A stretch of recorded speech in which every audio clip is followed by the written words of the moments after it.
Hello नमस्कार, जय हिंद, वंदे मातरम। दोस्तों, आप सभी लोगों का स्वागत है आपके अपने यूट्यूब चैनल सरकारी एग्ज़ाम फाइटर में।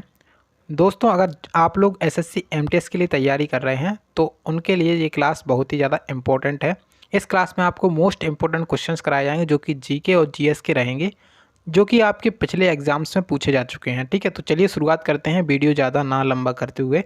पहले क्वेश्चन से शुरुआत होती है। आज के पहला क्वेश्चन है, सिंधु घाटी सभ्यता के बारे में निम्नलिखित में से कौन सा कथन सही नहीं है। कौन सा कथन सही नहीं है? तो सिंधु घाटी सभ्यता के बारे में अब आपको अगर पता होगा तो कथन आप लोग सही लगा कर आने वाले हैं। देखिए, पहला कथन कह रहा है कि यह एक शहरी सभ्यता थी जहाँ के लोग सुनियोजित कस्बों में रहा करते थे। ये कथन क्या है? बिल्कुल सही है। तीसरा कथन कह रहा है कि यह वर्तमान में पाकिस्तान और भारत के पश्चिम में लगभग 2500 ईसा पूर्व फला फूला था। तो ये बात भी बिल्कुल सही है। और कह रहा है कि घर जो पके हुए ईंटों के बने हुए थे, तो ये बात भी बिल्कुल सही है। लेकिन पशु का मांस प्रधान भोजन था, ये बात गलत है। यहाँ पे जो अपने सिंधु घाटी सभ्यता के लोग थे वो शाकाहारी थे और पशु मांस प्रधान भोजन नहीं करते थे। तो आंसर यहाँ पे लगाएंगे आप लोग ऑप्शन नंबर 2, यानी कि कथन कौन सा सही नहीं है? ऑप्शन नंबर 2 यानी कि कथन सही नहीं है। ठीक है, नेक्स्ट क्वेश्चन देखिए। अब क्वेश्चन कह रहा है कि सूखी बर्फ, यानी कि सूखी बर्फ ठोस रूप है। किसका ठोस रूप है? जो सूखी बर्फ होती है वो किसका ठोस रूप होती है? तो कार्बन डाइऑक्साइड का ठोस रूप होती है। ऑप्शन नंबर 2 यहाँ पे इसका सही आंसर हो जाएगा क्वेश्चन का। नेक्स्ट क्वेश्चन, नेक्स्ट प्रश्न में कह रहे हैं कि तैमूर ने भारत पर आक्रमण किसके शासनकाल के दौरान किया था? तो जो तैमूर नाम का एक शासक था उसने भारत पर आक्रमण किसके शासनकाल के दौरान किया था? तो उसने किया था नासिर उद्दीन महमूद शाह तुगलक के शासनकाल के दौरान। किसके? नासिर उद्दीन महमूद शाह तुगलक के शासनकाल के दौरान इसने भारत पर आक्रमण कर दिया था। ऑप्शन नंबर 4 इसका सही आंसर हो जाएगा क्वेश्चन में। नेक्स्ट क्वेश्चन, प्रश्न में कह रहा है कि वॉर एंड पीस पुस्तक किसने लिखी है? तो ये पुस्तक बहुत ही ज़्यादा इंपॉर्टेंट पुस्तक है, वॉर एंड पीस यानी कि युद्ध और शांति। इस पुस्तक के लेखक कौन है? तो इस पुस्तक के लेखक हैं लियो टॉलस्टॉय। लियो टॉलस्टॉय इसका सही आंसर है। ऑप्शन नंबर 2 इसका सही आंसर है। नेक्स्ट क्वेश्चन, नेक्स्ट में कह रहा है कि भारत ने हॉकी के लिए 8 ओलंपिक स्वर्ण पदक जीते हैं और भारत में ओलंपिक में भारत ने आखिरी बार स्वर्ण पदक कब जीता था? तो देखिए, पहले की बात की जाती है तो पहले तो 1980 में जीता था, लेकिन अभी जो 2020 में टोक्यो ओलंपिक हुए थे उसमें भी एक गोल्ड मेडल लेकर के आए थे जिनका नाम था नीरज चोपड़ा, और भाला फेंक में उन्होंने गोल्ड मेडल जीता था। तो आखिरी बार स्वर्ण पदक अब कब जीता था? 2021, क्योंकि जो 2020 के टोक्यो ओलंपिक हुए थे वो 2021 में ही कंडक्ट कराए गए थे। ठीक है, तो आखिरी बार 2021 में जीता गया था। नेक्स्ट क्वेश्चन, क्वेश्चन कह रहा है कि निम्नलिखित में से कौन सा कथन एंजियोस्पर्म के बारे में सही नहीं है? तो एंजियोस्पर्म के बारे में ऑप्शन नंबर 2 यहाँ पे आंसर होगा। शंकुधारी वृक्ष साइकस और जिंकगो एंजियोस्पर्म के उदाहरण हैं। ये बात गलत है यहाँ पे। ठीक है, तो आंसर ऑप्शन नंबर 2 लगाइएगा इस क्वेश्चन में। नेक्स्ट क्वेश्चन देखिए। अब क्वेश्चन कह रहा है कि केंद्रीय बजट से पहले आर्थिक सर्वेक्षण आमतौर पर कितने दिन पहले प्रस्तुत किया जाता है? तो जो केंद्रीय बजट होता है, अपना सेंट्रल गवर्नमेंट जो बजट पेश करती है, वो आर्थिक सर्वेक्षण, उसके पहले एक आर्थिक सर्वेक्षण किया जाता है। और उसको कितने दिन पहले किया जाता है? तो 1 दिन पहले किया जाता है आर्थिक सर्वेक्षण को। ठीक है, ऑप्शन नंबर इसका जो पहला है वो इसका सही आंसर हो जाएगा, 1 दिन पहले। अब केंद्रीय बजट के बारे में बात की जाए तो जो केंद्रीय बजट है अपना, वो किस आर्टिकल के तहत है, किस अनुच्छेद के तहत है? देखिए, बजट शब्द है, इसका उल्लेख संविधान में कहीं पर भी नहीं है, लेकिन बजट के स्थान पर एक शब्द है जिसका नाम है वार्षिक वित्तीय विवरण। वार्षिक वित्तीय विवरण अनुच्छेद नंबर 112 में उपयोग किया गया है, जिसको ही बजट कहा जाता है। ठीक है, नेक्स्ट क्वेश्चन देखिए। अब क्वेश्चन कह रहा है कि गीता गोपीनाथ निम्न में मुख्य अर्थशास्त्री के पद पर कायम होने वाली पहली महिला बनी है। तो जो गीता गोपीनाथ हैं, कहाँ पर मुख्य अर्थशास्त्री के पद पर कायम होने वाली पहली महिला बन गई हैं? तो अंतर्राष्ट्रीय मुद्रा कोष यानी कि इंटरनेशनल मॉनेटरी फंड में जो गीता गोपीनाथ हैं, इनको 2019 में इन्हें मुख्य अर्थशास्त्री के पद पर कायम किया गया था। ऑप्शन नंबर 4 इसका सही आंसर हो जाएगा। नेक्स्ट क्वेश्चन देखिए। अब क्वेश्चन में कह रहा है कि जैनियों का पवित्र स्थान श्रवणबेलगोला कर्नाटक के किस जिले में स्थित है? तो जैनियों का एक पवित्र स्थान है जिसका नाम है श्रवणबेलगोला। अब श्रवणबेलगोला कर्नाटक में स्थित है, और कर्नाटक के कहाँ पर स्थित है? तो कर्नाटक में एक हसन जिला है, यहाँ पर स्थित है। ठीक है, श्रवणबेलगोला में क्या है? तो श्रवणबेलगोला में बाहुबली की मूर्ति है। क्या है? गोमतेश्वर बाहुबली की। गोमतेश्वर बाहुबली का मंदिर है श्रवणबेलगोला में। ठीक है, नेक्स्ट क्वेश्चन देखेंगे। क्वेश्चन कह रहा है कि भारत सरकार समय समय पर कृषि उपज का एमएसपी जारी करता है। एमएसपी का पूर्ण रूप क्या होता है? देखिए, जो एमएसपी होता है, एमएसपी, इसका फुल फॉर्म होता है minimum supporting price. Minimum support price यानी कि न्यूनतम समर्थन मूल्य, minimum support price. Option number 2 इसका सही आंसर हो जाएगा। इंपॉर्टेंट लगाइए, क्वेश्चन इंपॉर्टेंट है। नेक्स्ट क्वेश्चन कह रहा है कि गोलकुंडा के किले का निर्माण 13वीं शताब्दी में करवाया गया था और इसका निर्माण किस राजवंश के द्वारा करवाया गया, ऐसा हमसे पूछा गया है।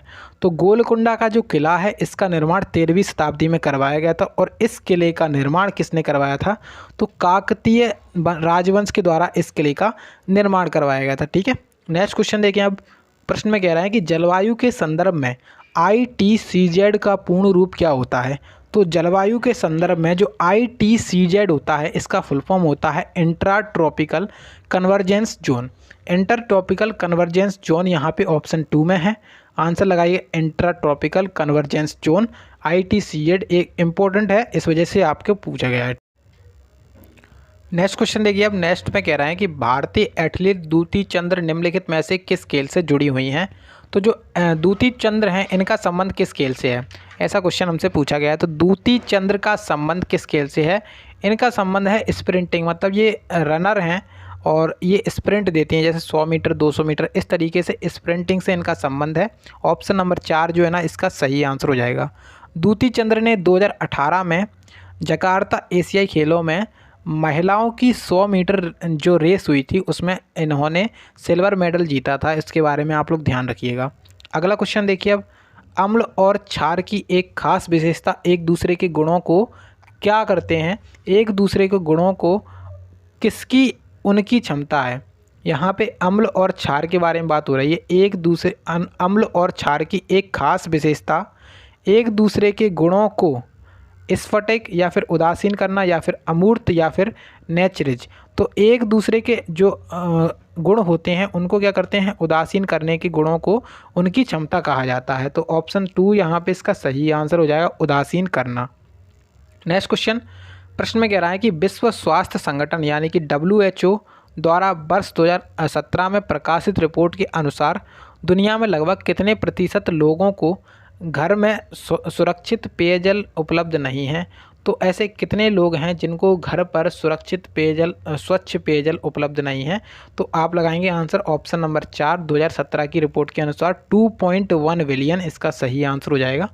नेक्स्ट क्वेश्चन प्रश्न कह रहा है कि कुचिपुड़ी की जड़ें कहाँ से निकलती हैं? तो कुचिपुड़ी मेनली एक शास्त्रीय नृत्य है और ये शास्त्रीय नृत्य कहाँ पे किया गया था? तो आंध्र प्रदेश में किया जाता है। तो शास्त्रीय नृत्य आंध्र प्रदेश में हो जाता है कुचिपुड़ी। आंसर हो जाएगा इसका आंध्र प्रदेश। तमिलनाडु में एक भरतनाट्यम करके किया जाता है, भरतनाट्यम। और केरल में कथकली और मोहिनीअट्टम शास्त्रीय नृत्य किए जाते हैं। नेक्स्ट प्रश्न क्वेश्चन कह रहा है कि स्वच्छ भारत अभियान सरकार द्वारा किसकी जयंती के अवसर पर शुरू किया गया था? तो स्वच्छ भारत अभियान महात्मा गांधी जी की जयंती के अवसर पर शुरू किया गया था। और इसे शुरू कब किया गया था? तो इसे शुरू किया गया था सन 2014 में। 2 अक्टूबर सन 2014 को इसको शुरू किया गया था। आंसर लगाएंगे आप लोग ऑप्शन नंबर 1 यानी कि महात्मा गांधी। नेक्स्ट क्वेश्चन कह रहे हैं कि भारत का संविधान 26 जनवरी 1950 को लागू हुआ था। यह किस अधिनियम या शासकीय दस्तावेज ने इसे प्रतिस्थापित किया है? तो क्वेश्चन ये आपसे संविधान के हिसाब से पूछ सकता है। तो भारतीय जो संविधान था वो 26 जनवरी 1950 को लागू हो गया था और इसे किस अधिनियम या शासकीय दस्तावेज ने इसे प्रतिस्थापित किया यानी कि फिर से स्थापित किया था? तो आंसर यहाँ पे होगा इसका ऑप्शन नंबर कौन सा? ऑप्शन नंबर 2 यानी कि भारत सरकार अधिनियम। ऑप्शन नंबर 2 भारत सरकार अधिनियम 1935 को इसने क्या कर दिया? तो प्रतिस्थापित कर दिया, मतलब उसी के स्थान पे अपना भारतीय संविधान है वो आया था। ठीक है, ऑप्शन 2 इसका सही आंसर हो जाएगा। नेक्स्ट क्वेश्चन संसद के पास भारत के संविधान के प्रावधानों में संशोधन करने की शक्तियां हैं और संविधान का कौन सा अनुच्छेद संसद पर अधिकार रखता है? देखिए यहाँ पे जो संविधान है उसमें संशोधन किया जा सकता है और ये किस अनुच्छेद के तहत किया जा सकता है वो हमसे पूछा गया है। तो अनुच्छेद 368 के तहत, अनुच्छेद 368 के तहत संविधान में संशोधन किया जा सकता है। तो ऑप्शन नंबर जो 2 है इसका वो ऑप्शन नंबर 4 जो है ना वो यहाँ पे सही आंसर है। अनुच्छेद 368 इसका ठीक आंसर है। अगला क्वेश्चन कह रहा है कि महात्मा गांधी द्वारा शुरू किया गया पहला प्रमुख देशव्यापी सत्याग्रह कौन सा था। तो महात्मा गांधी ने सबसे पहले एक रोलेट एक्ट स्टार्ट किया था जिसको सन 1919 में शुरू किया था। ठीक है, देशव्यापी सत्याग्रह था, रोलेट एक्ट सन 1919 में इसको शुरू किया था। ठीक है, ऑप्शन नंबर पहला इसका सही आंसर हो जाएगा। ठीक है, नेक्स्ट क्वेश्चन कह रहा है कि घरेलू हिंसा अधिनियम 2005 से महिलाओं की सुरक्षा के बारे में निम्नलिखित में से कौन सा सच नहीं है। तो अब देखिए यहाँ पे कह रहा है पहला कि कौन सा, हमें ये बताना है कि कौन सा सही नहीं है। चोट शारीरिक, भावनात्मक या आर्थिक हो सकती है। दूसरा कह रहा है कि यह कार्यस्थल पर घटित हिंसा पर भी लागू होता है। तीसरा कह रहा है कि यह घर के वयस्क पुरुष द्वारा चोट या नुकसान की धमकी के मामले पर लागू होता है।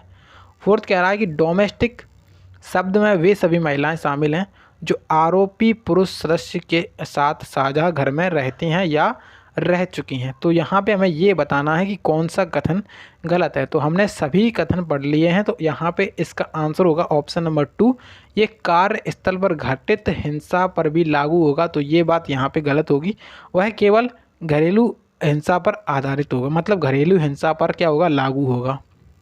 नेक्स्ट प्रश्न कह रहा है कि 2022 में फीफा विश्व कप के लिए मेज़बान देश कौन सा है।